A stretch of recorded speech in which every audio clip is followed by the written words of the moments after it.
Good afternoon, everyone. I'm Stephanie Gause-Culpepper, the president of the Dallas Women Lawyers Association.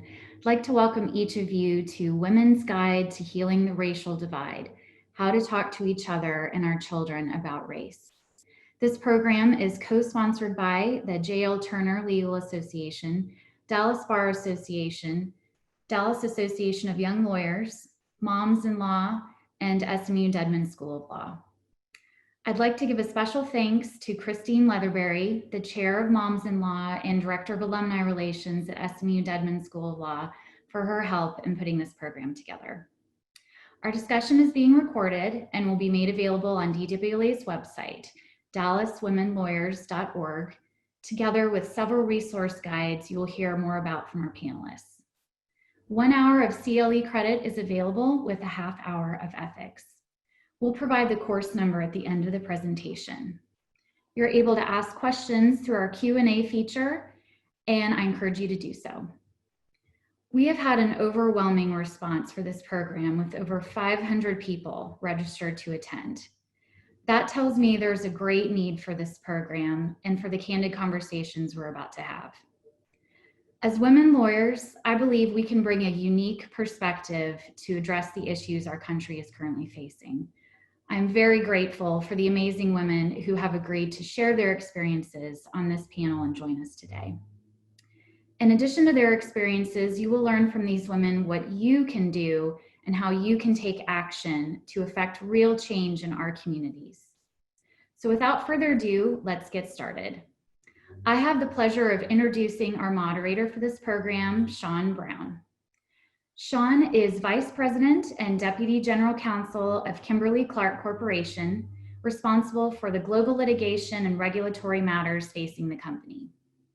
Prior to joining Kimberly-Clark, Sean was a partner at Lynn Pinker Hurst. She is a true leader in the legal community in the DFW area, and we're so pleased to have her join us today. Sean has been recognized by DCEO magazine as one of the top 500 business leaders in the DFW area. She's been named one of the top Black lawyers by Savoy magazine and recognized numerous times by her peers as a super lawyer by Texas Monthly and Law and Politics magazine, including one of the top 100 lawyers in Texas and one of the top 50 lawyers in Dallas. Sean enjoys spending time with her husband, Clarence, who is the general counsel of a public company, and their 3 children, who we'll hear more about soon, Evan, Ryan, and Lily. Thank you, Sean, so much for all of your help in putting together this panel, and I will turn it over to you to take it from here. So thank you so much, Stephanie. And thank you so much for leading this conversation and thinking through putting together this program for the Dallas Women Lawyers Association, the Moms in Law, as well as J.L. Turner. And if I had known Stephanie was going to do that long of an intro, I would have told her to just say my name and be done with that, because this is a very serious topic that we're going to be talking about here today, and it is one that has garnered a lot of interest. And so for our panelists, who are all esteemed and have amazing backgrounds, accolades, and recognitions, I do not mean to slight them at all, but I'm going to introduce each of them in a very brief way so that we can get to discussion. So on our panel today, we have Courtney Barksdale Perez, and Courtney is a partner at Carter Arnett. And because a lot of the conversations that we will be talking about concern families and children, I'll be highlighting each of their roles as mothers, if it is applicable to them. And so Courtney has 3 children, ages 12, 9, and 4. And then we have Krista Brown Sanford, and Krista is a partner at Baker Botts. And Krista has 3 children, ages 13, 11, and 8. We also have Angela Zambrano. Angela Zambrano, who is a former president of the Dallas Women Lawyers Association. She is a partner at Sidley, and she has 3 children as well, 14, 11, and 9 on Sunday, as we talked about in some of our prep calls. And then a face that may be new to many of you, we have joining us Catherine Crooms. And we are thrilled to have Catherine as part of this conversation. Catherine is a therapist and owner of Thrive Integrated Counseling. Catherine's voice is very important to this conversation because of the toll, and I think you'll hear the word words, exhausted, frustrated, disappointed, saddened, a lot of different feelings that you and I'm sure some in your family and friends are feeling. And so Catherine joins us not only as a therapist and owner of her own counseling company, or counseling organization, but also as the mom. And she won up the rest of us as 4 children, not 3, ages 13, 11, 9, and 8. And so before we dive into any questions, as we were talking about what we wanted to provide in the way of discussion and takeaways for you as participating in this guide to healing the racial divide, we wanted to have, first of all, honest conversations, right? Everybody is tired of what's the business case for diversity or why we need to do this. This is about true, honest conversation and shared experiences. And so before we even get started, I just want to applaud each of these women for their vulnerability in sharing these experiences and their ability and willingness to come forward, which is a very brave thing to do.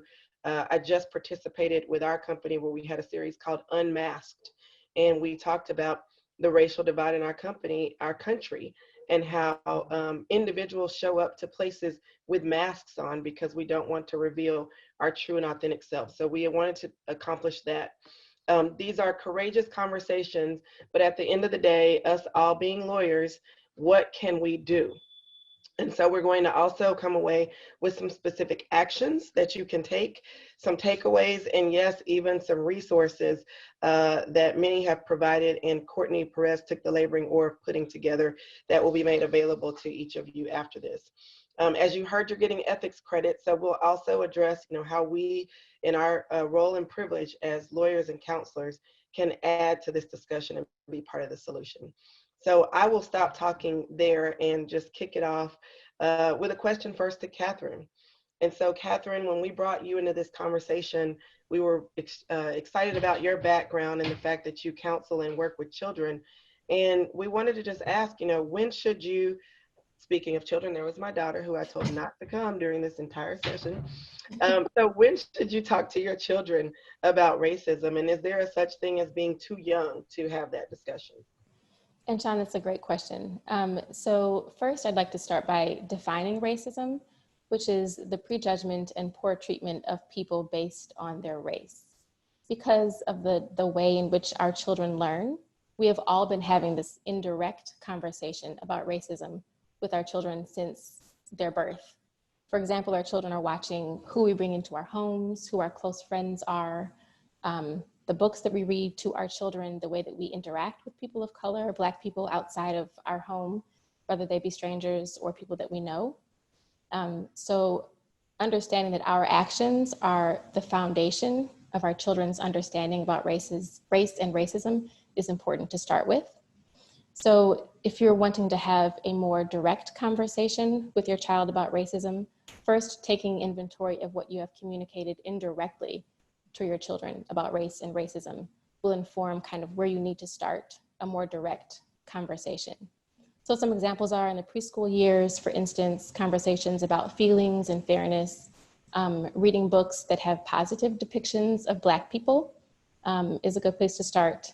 In the elementary years, maybe teaching about how to use their voice to speak up for the fair treatment of others.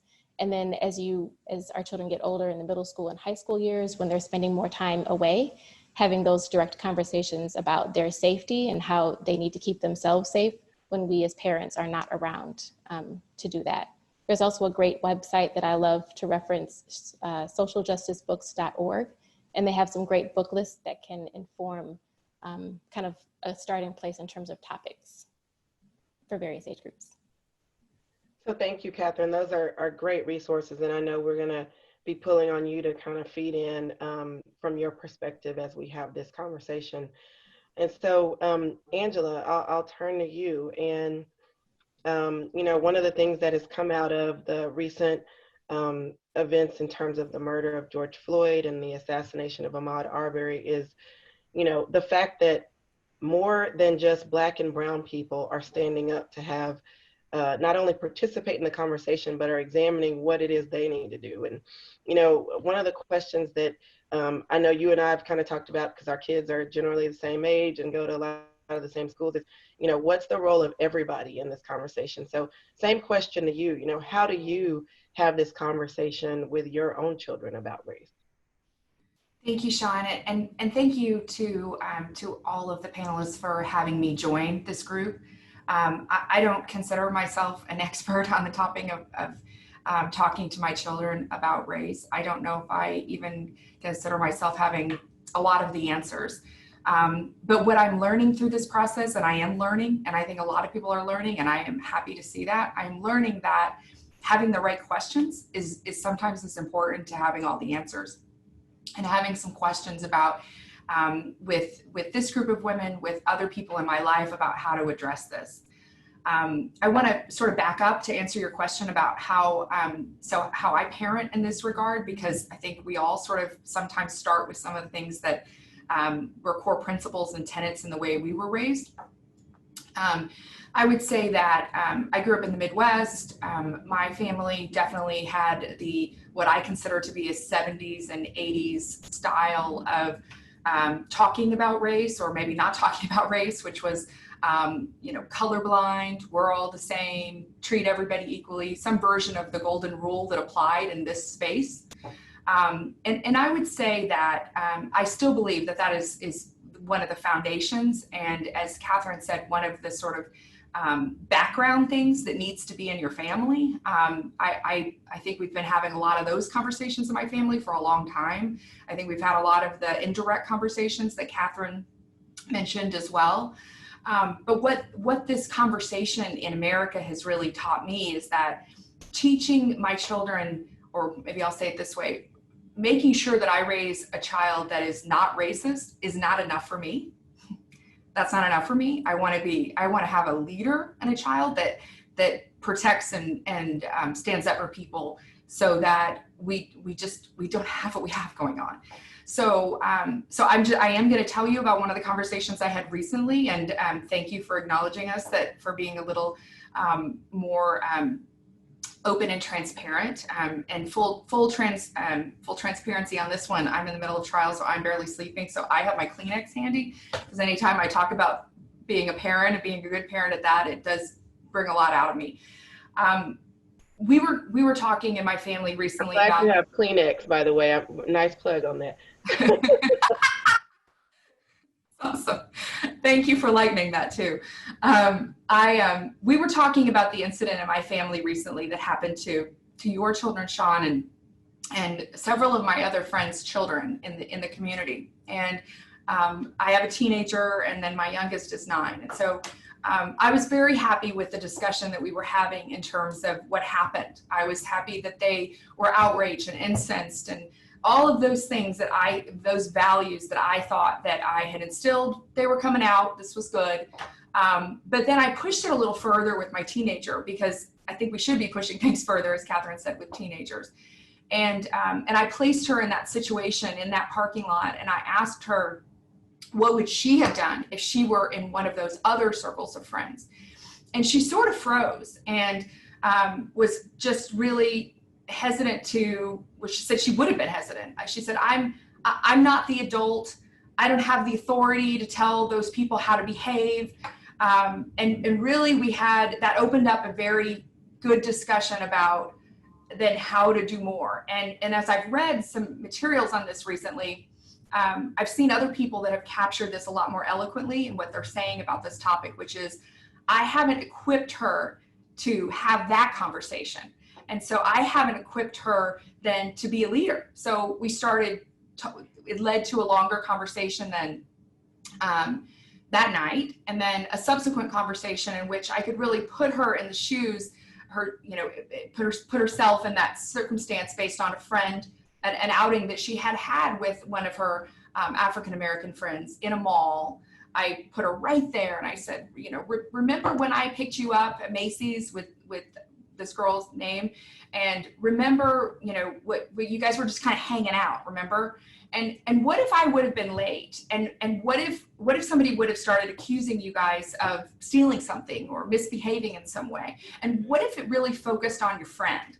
And what do you say in that situation? What do you do? What do you not do? And it really, this will be a series of conversations, as I expect it hopefully will be across America. But I was able to say things like, okay, well, first of all, you don't leave. Okay, if I don't teach you anything else and you can't open your mouth, then I need you to know you don't leave. You don't leave in that situation. And why don't you leave? Because people are going to treat people differently in your group, and you need to recognize that. So we need to talk about that fact. We need to not just, you're all kids, so you're all going to be treated the same. You need to recognize that so you can change your behavior. Second thing I want you to do is to speak, and let's role play on some of the things that you can say in response, because you do have power in that situation. You have a lot of power in that situation, and your friend might not. I think that there's so many reasons to teach these kids things, but this principle, but the thing that has stuck with me the most in all the reading that I've done over the last month is that if I don't teach her how to be that kind of friend, then she may not have that friend, because she may not be that person to that friend in her life. And they may go look for better friends, frankly. And that really resonated with me as a reason, well, many of reasons to keep talking, but that really struck me as I'm doing a disservice to her on so many levels. Yeah. And that's one that she can, I think, appreciate at this age, at 14. Yeah, what I love about that is you made it real for her, right? You know, it wasn't a theoretical conversation. It wasn't somebody on a television. It wasn't a movie. It was her life and her friend, somebody she has a personal relationship with. And people definitely have to make this personal. Courtney, so I'm going to come to you next. And, you know, you have a 4-year-old in addition to 2 other kids, but you know, Catherine talked about a spectrum of how you talk to your kids, and Angela really focused on her teenager. But what about those young ones? Like, is it too early, or have you even entered into those types of conversations? So I will be the first to admit that I had not had an outright conversation with my 4-year-old about race. What I have tried to do is what I think everybody else does, which is try to make sure she has very positive images, other than family members, of Black people that she sees herself in representations of, whether that be dolls, books, movies we watch, anything, the kind of clothes that I buy. So that she, and I think at that age it has been more about building her self-esteem, because there are so many negative images out there about Black women, frankly, about Black men, about Black families. And so I have lived in a space where I am trying to constantly combat what images she will be inundated with by society. What I had not realized was that I had not done that with respect to police officers. And I remember being out, we were all out eating somewhere, and Savannah saw a police officer walk into the restaurant, and she said, "Oh no, police, don't shoot me." And she said it so loudly, and this was at least a year ago, so it was before George Floyd, but it was enough in her life that was her image and her understanding of a police officer. And this is in a family where my brother-in-law is a police officer. And so having the image of her uncle as a police officer was not enough to combat what she knows and sees is happening with respect to how police officers interact with Black people in America. Mm-hmm. And it was at that point that I realized, okay, I'm gonna have to start these discussions a lot earlier, not just with my 9-year-old, not just with my 12-year-old. And I'm going to have to be intentional about challenging the images she even sees about police officers, and helping her to understand that everybody is not the same, and everybody's not going to treat her the same. And I've done that from a perspective of, you may be treated differently yourself because of the way you look, and you're going to have to navigate those challenges throughout the rest of your life. I've done that with my other children. But it's a subtle example of how easily we can let our children's images of others be shaped if we are not intentional and conscious about making sure we are shaping them ourselves. Mhm. And so it really sort of turned on its head what I think a lot of our white colleagues and friends, and maybe some of the reason they've tuned in here today, which is how do I be more intentional about these images so that I am raising an anti-racist child? And I just wanted to share how that can even be, sort of turned on its head. And all of us have a responsibility to be intentional about what we're teaching our children and what they're ingesting about biases we develop about other people, that then they become adults that shape their actions and shape their judgments of other people. So we have a lot of work to do based on what my 3-year-old has even observed about the state of our country right now. Wow. But we have a lot of work to do still at home in terms of challenging ourselves and being more intentional around conversations about race, even as young as 3 and 4 years old. Even as young as 3 and 4. And I think as I think about the fact that she has an uncle who's a police officer, yet that was her image and her perception. Perception is everything, right? And so part of, I think, another piece to why this conversation is so important and has arisen is that I do think that there is a perception among our professional world. We navigate courtrooms and we speak with and know judges, and we advocate on behalf of multi-million and billion-dollar organizations. And so, the perception is Courtney's family doesn't have to deal with that. That's for those people, the people who are on some sort of assistance, but not my neighbor who lives next door to me. Even if they're the only person that doesn't look like me, surely they don't deal with those issues. And so, Krista, just wanted to turn to you, and certainly as a partner in Baker Botts and graduate of Rice, and you're an engineer, patent attorney, IP, about to be president of the Junior League. Certainly you don't have to deal with any of these issues because you've sort of risen above all of that because of your economic status and your pedigree, correct? Yeah, Sean, I wish I could say that was true and that I've figured out the solution, right? But as a Black woman in these various spaces, I have been conditioned to be comfortable being uncomfortable. And that has come from existing in spaces throughout my life where I'm the only one or just one of a few. And if I'm being completely honest, because of this learned behavior, I've struggled with how do I bring my authentic self into these environments without experiencing backlash. And I want to tell you a story, and a number of you have heard this already, but when I was in law school, I was about to summer for my 1L summer, and I typically get braids in my hair during the summertime. I had done that growing up every year. And I went to career services before I started my clerkship, and I asked, is it okay? Do you think if I go to this big law firm in downtown and have braids? And I was advised then that I should not do that. It would not be considered professional. And at that point, I was 21 years old. I did not get braids at all. And last summer, I decided, you know what? I am about to turn 40. I'm going to get braids. And if this is considered unprofessional or something happens, so be it. So a few days before my 40th birthday, I got my braids and I went into the office. Now, what's interesting, or what's hurtful actually, is I happened to see a friend, not a colleague at work, but a friend outside that I do some nonprofit work with, a white woman, and she saw me. She was like, "Oh, Krista, so good to see you." And she looked at me. She's like, "Are you still working?" I said, "Oh, yeah, I'm still practicing, et cetera, et cetera." She said, "Did you go to the office with your hair like that?" And I am thankful that you see me today with the braids in my hair, because I'm not going to allow that to influence what I bring every day.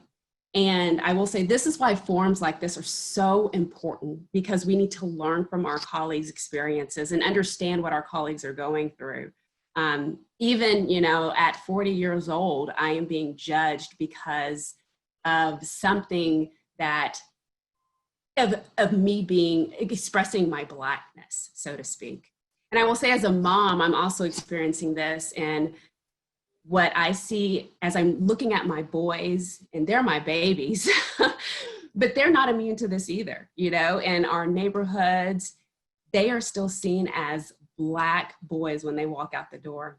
And I have, as Sean mentioned at the outset, I have two, a 13-year-old and an 11-year-old, and my 8-year-old is a little girl. But my 13-year-old and my 11-year-old, as we're talking about these things and having these conversations, they are looking at this a little differently.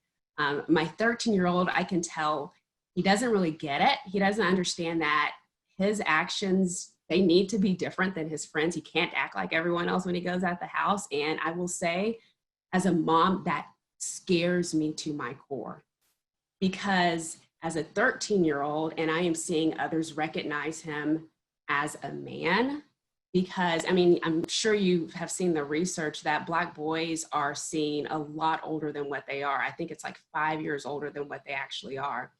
And when he walks out the house, that's what someone sees. Mm-hmm. And I have fear that his 13-year-old actions could have a dramatic impact on his life when he walks out the door to go to the park. Yeah. That's what I experience as a mom. Yeah. And then I have my 11-year-old on the other side, who he's seeing the differences and he's getting it. And my conversations with him are different because I'm wanting to encourage him that there are good officers in this world, and reminding him about the interactions that we've had that can substantiate that, so he is not fearful. Right now, right after all this has happened, I will say I've not let the kids go out by themselves. And it's because of the fear that I have as a mom. And I think my 11-year-old was really picking up on that. And so I've really tried to counteract some of what he's feeling and having these conversations about the other side of, you know, police officers or our interactions with them. But what I'm hopeful about is, you know, this moment, it feels different. I think we can all agree that where we are, it's not where we've been.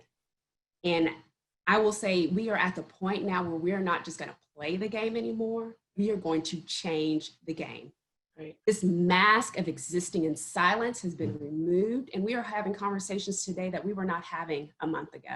Mm-hmm. I am engaging with colleagues today, and they are listening. And I honestly think that our interactions that we've been having over Zoom and over video camera, it has allowed for a level of vulnerability to happen that was not happening when we were sitting in the office in our work gear and, you know, trying to keep up appearances.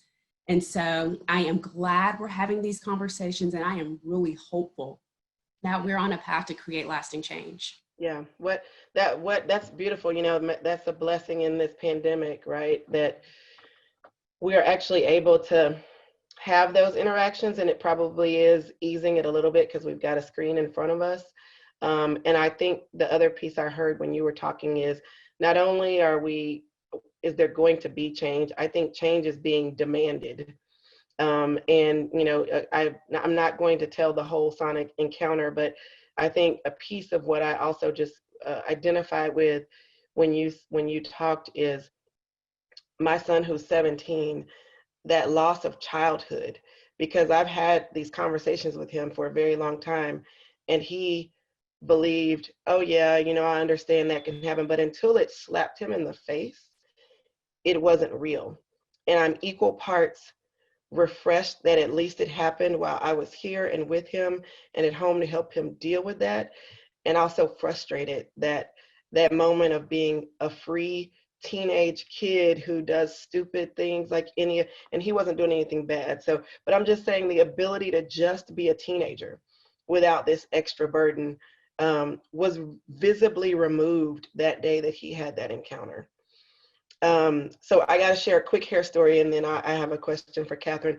So Krista, I love your story about the braids, and there could be an entire discussion about hair and the Crown Act and all these things. But, you know, I went natural in 2014. It was 2 days before my birthday, and I was about to go to Africa. I had been in trial back to back. I had 3 trials back to back over a 2-year period. And I would go to the salon and get my hair straightened for trial at 6 o'clock in the morning before Monday morning so that it would be straight all week. And I did that over and over and over again. And I had wanted to go natural, but was afraid to do so and was worried about how it would look before a judge and a jury. And so I went to my law partner at the time and I said, okay, look, I'm about to cut my hair off. And he was like, oh, whatever. And I was like, no, I'm really about to cut it off. Like, it will be short. And the fact that I felt like I didn't really need his permission, but I was like, I just want you to know, like, this is going to be different. And it was such a freeing moment for me. And I just remember having conversations with like Judge Tanya Parker about, you know, when she went natural, and like looking in the courtroom and seeing her on the bench, just that freedom. And you're right, having a girl and having them go through that, and you preach all of that to them, and yet you're straightening your hair, you're sending mixed messages. It's kind of the same thing that we were talking about before with, you know, what are we actually saying versus what we're actually doing. So all of that leads to a toll on your mental health, right? I mean, there is this duality of life that you live when you're having 2 existences. You're one person at work and you're one person at home, and they don't cross over. And so, as you said, Krista, so beautifully, you're not bringing your authentic self to the office. And Catherine, can you just kind of address, you know, a lot of times we look at what's on the news, we look at what's on social media. I mean, I oftentimes have to just turn life off because it just takes such a toll on me. And so, you know, just kind of talk to us about, you know, the impact of that duality, and also of all the images and media that's coming into us in this environment. Yes, and this is such an important question since we all have access to the news at our fingertips all hours of the day and night. One thing that I noticed for myself is when something happens, I want to have all of the information, and that is kind of how our brains operate. Something scary happens and we're trying to understand, what is the context of what happened? Can this happen to me? Do I need to protect my children differently or my family members differently? I need the information to understand. But at some point, that information is overwhelming my body and my mind and my psyche and my emotions. And it's so important to be in tune with how your body is responding to what you are ingesting, what you're seeing, what you're hearing. Some of those clues might be trouble sleeping, trouble concentrating, just feelings of overwhelm, tearfulness, and those are the signs that you're going too far with the information. The question to ask yourself is, what information do I absolutely need to keep myself safe, my children safe, my family safe, and where to draw that line? And sometimes even getting text messages from friends and family who are wanting to talk about what happened can be overwhelming, and knowing when to draw those boundaries is important also. And in terms of how the news is presenting this information, it's not presented in a way that is encouraging to any of us. And as we hear more and more messages about how Black people are treated in this society as a Black woman, what my brain may do is become hypersensitive to those experiences. And it doesn't take much for me to feel afraid, or for me to feel afraid for my child. And when I'm noticing that sense of hypervigilance, I need to take a step back, kind of reground myself, take a break from the news and social media, remind myself of, I think as someone stated earlier, I've lived however old I am, that many years on this world. I've kept myself safe. I have experienced racism, but I know how to keep myself safe. I know how to keep my children safe, and kind of grounding my brain in that safety is really important. Yeah, Krista, you mentioned, you know, you're having conversations with coworkers and they're listening. Can you kind of just dial a little deeper on how are those conversations coming up, and what's different about them? And then just kind of on the piece of sort of thinking about our mental health and dealing with that, how are you dealing with having those conversations? Yeah, so I mean, a lot of interactions have been taking place over the past few weeks, and I'm going to talk through that in some examples. So, two examples that I want to share, and they're at opposite ends of the spectrum as far as how it made me feel and the interaction that it caused thereafter. So, I shared some experiences a few weeks ago with some partners that I have had regarding racism, and I did that not to necessarily open up a dialogue, but just to let them know that right now their Black colleagues were hurting. And a few days after I had sent that email, I got a calendar invite and the subject line was discuss section. And I thought, okay, I'll have this call and we'll catch up on what's going on at the office with our group. And when I get on the call, my colleague, he starts asking about the issues regarding systemic racism and what he can do. And while his heart was in the right place, I was completely blindsided. I was not in the emotional state to discuss this with him. I was not prepared from an information standpoint to talk with him about it. And I will say for those that are listening, if you're wanting to help, I would highly recommend, don't put the burden on the person that you're speaking with to educate you. If it's important to you to learn, take the initiative. And there are a ton of resources. We'll be providing those resources today too. And understand, why are we in this place now that our society has been shaped in this way? And this is why we're having these issues and we're having to talk about these issues today. I would also recommend if you have a relationship with someone, I think it's helpful to check in and just let them know that you're thinking about them. And on that note, I want to tell you about another example that was a lot more positive.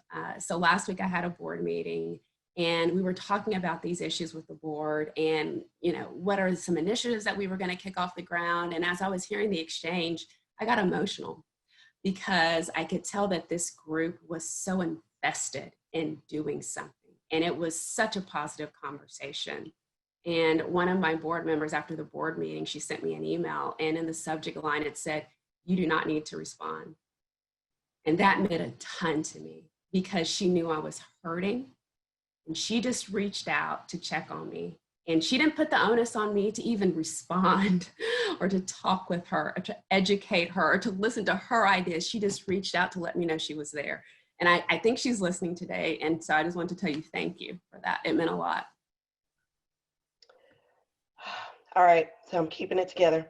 Angela, have you had the experience during these last several weeks where you've reached out to people where you've had relationships to have those difficult conversations or just to listen? Yes, definitely. And Krista, I'm glad to hear you say what you've said today and previously to me on this subject, because I think I'm a white woman on this panel, and I'm going to say it is not the job of my friends, Black, Hispanic, other races, to inform me, to educate me about their experience. If I am interested, and I probably should be because I care about them, they're my friends, then it's my job to go and read and delve deeper and so forth.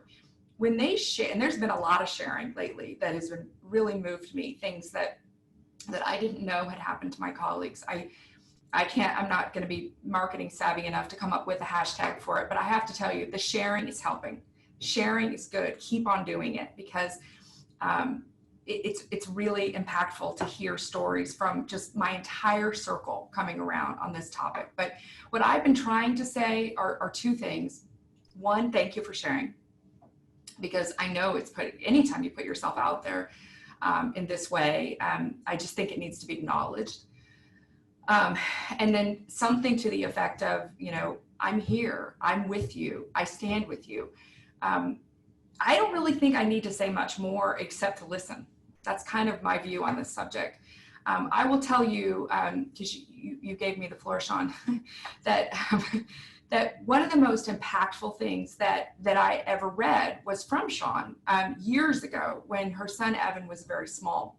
And I had a little boy. I was probably on maternity leave and very emotional with my Kleenex with him. And I read this post that she was having about the talk. Now, there's an article that's been floating around now on social media. I'll tell you, Sean's post, she should just publish it because it's a lot better.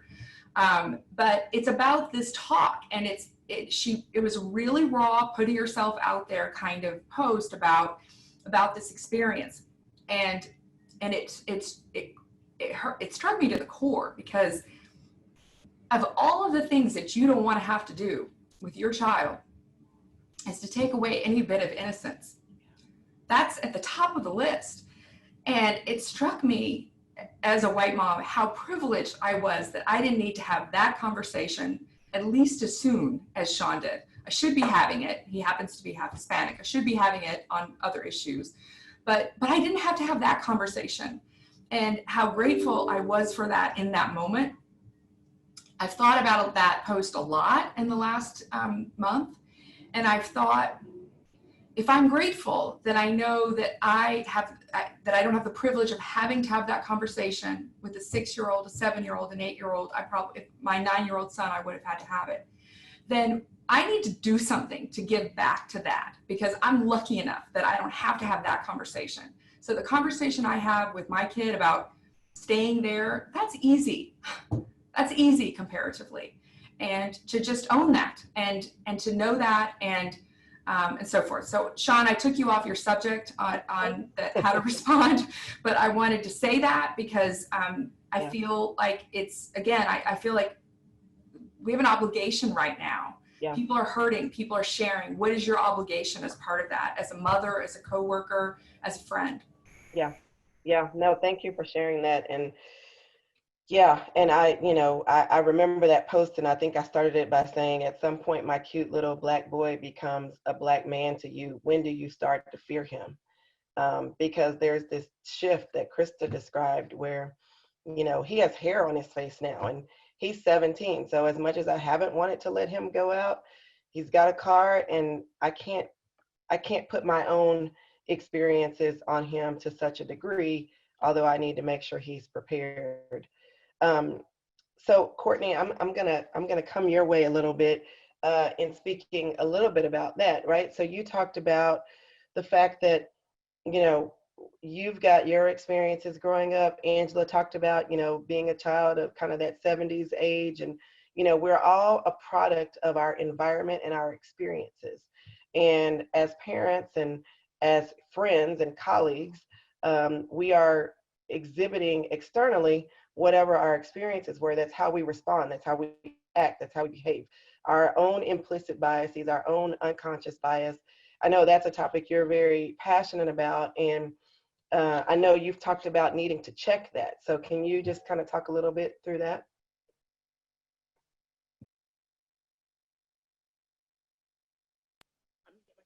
Mute here in case y'all hear my children in the background, but absolutely. I think a lot of sort of what we need to do going forward has already been said in bits and pieces. So we've heard you need to listen, right? This is the time to listen and to learn to the extent that you haven't been educating yourself.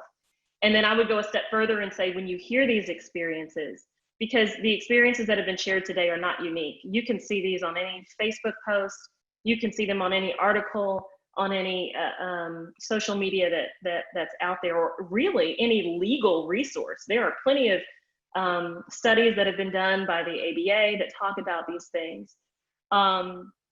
But you have to go a step further beyond listening to believing, and to not dismiss what you are hearing Black people tell you about their experiences in America. To not dismiss them as either exceptional or that there is somehow some justification for what this person did to deserve that treatment or that perspective. And so once you've listened and you're committed to learning and you believe what people are telling you about their experiences in America and how it may differ from yours, we're at the point then where we need to challenge ourselves. And I think, this audience here is self-selecting, right? So most of us are in a position where we have been raising our children to at least be tolerant. And we at least like to think of ourselves as tolerant of other cultures, people, beliefs. And we have learned how to interact civilly by convincing ourselves that by being tolerant, we are then being inclusive, and that we are then not engaging in racist thoughts and presumptions and decision making and supporting institutions that are racist. And the only way to get then educated about whether or not you have sort of been living in a very safe cocoon of naivete, the next step is to figure out what your own biases may be. And you can do that very easily by taking, it's available online at your fingertips of a Google search. It's called the Harvard Implicit Bias Study. And it's a quiz that you take that will help you identify biases that you hold about other people that I promise you, you may not have even known you had. And the reality is all of us have bias, right? It is the way our brains short circuit to quick decision making that is really essentially a survival mechanism. The problem is the biases that we developed are largely shaped by our environment and the influences that we take in. And when we start making unconscious decisions and actions based on biases that we are not even aware we have, that's where we get into problematic situations. So I would challenge everybody who is attending today to take that Harvard Implicit Bias Study. Learn an ugly truth about yourself that you had not taken the time to do or to recognize because frankly, you didn't think it was your problem. And once you know those things, once you know better, you can do better and figure out where it is you need to be intentional in your life, in your conversations and interactions with others, in your own social circles to figure out how to combat those things. Because when you're intentional about combating those biases, and when you recognize them in yourself, you'll recognize them in others. And you will begin to affect change in your own direct sphere of influence. So I would challenge everybody to take that bias study and to do something with those results, to sit with that discomfort that comes with being introspective about where we need to improve.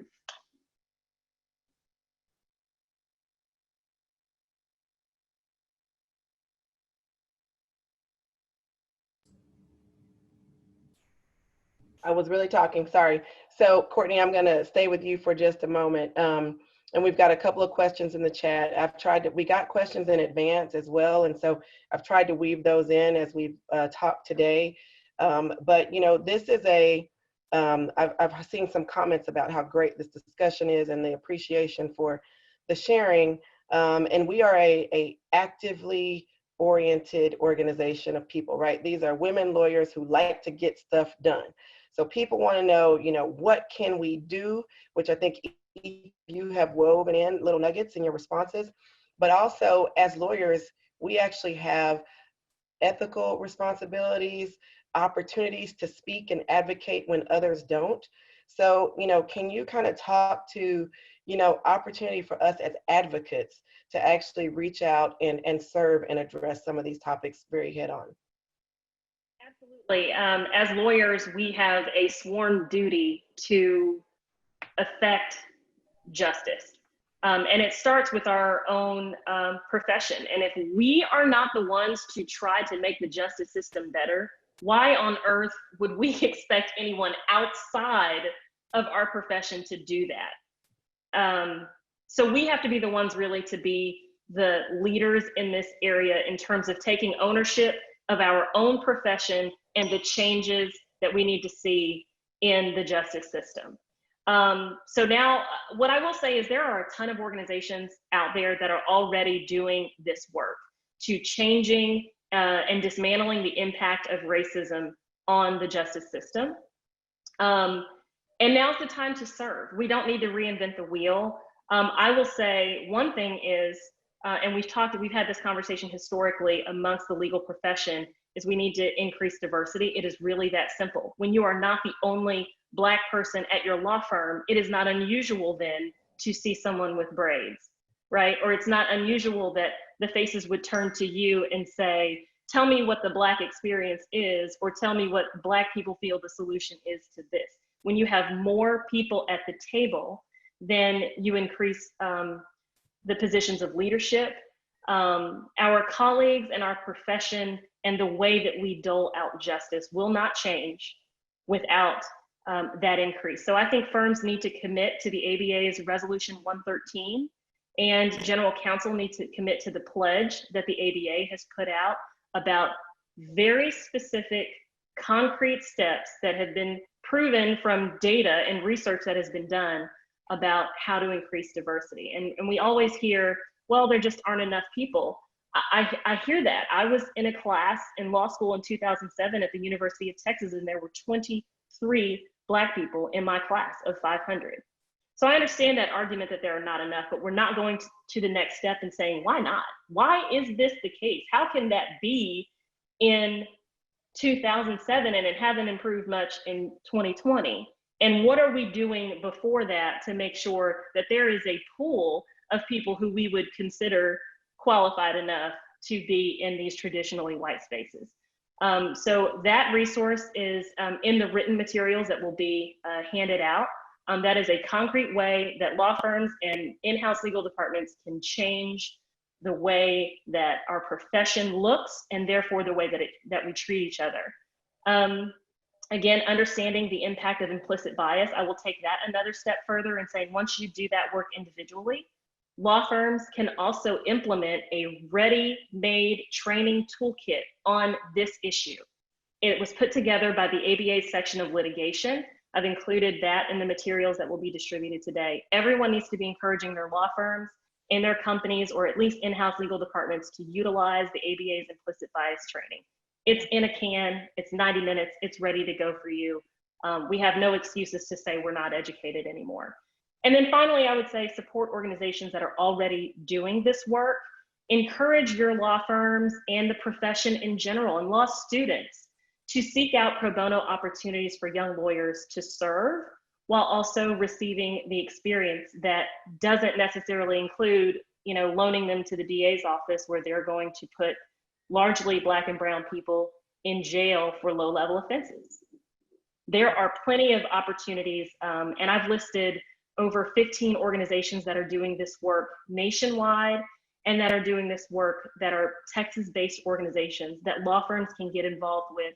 We need your voice, we need your influence, we need your access, and we need your dollars if we are going to really have the change that it sounds like we all are ready for and need in this moment.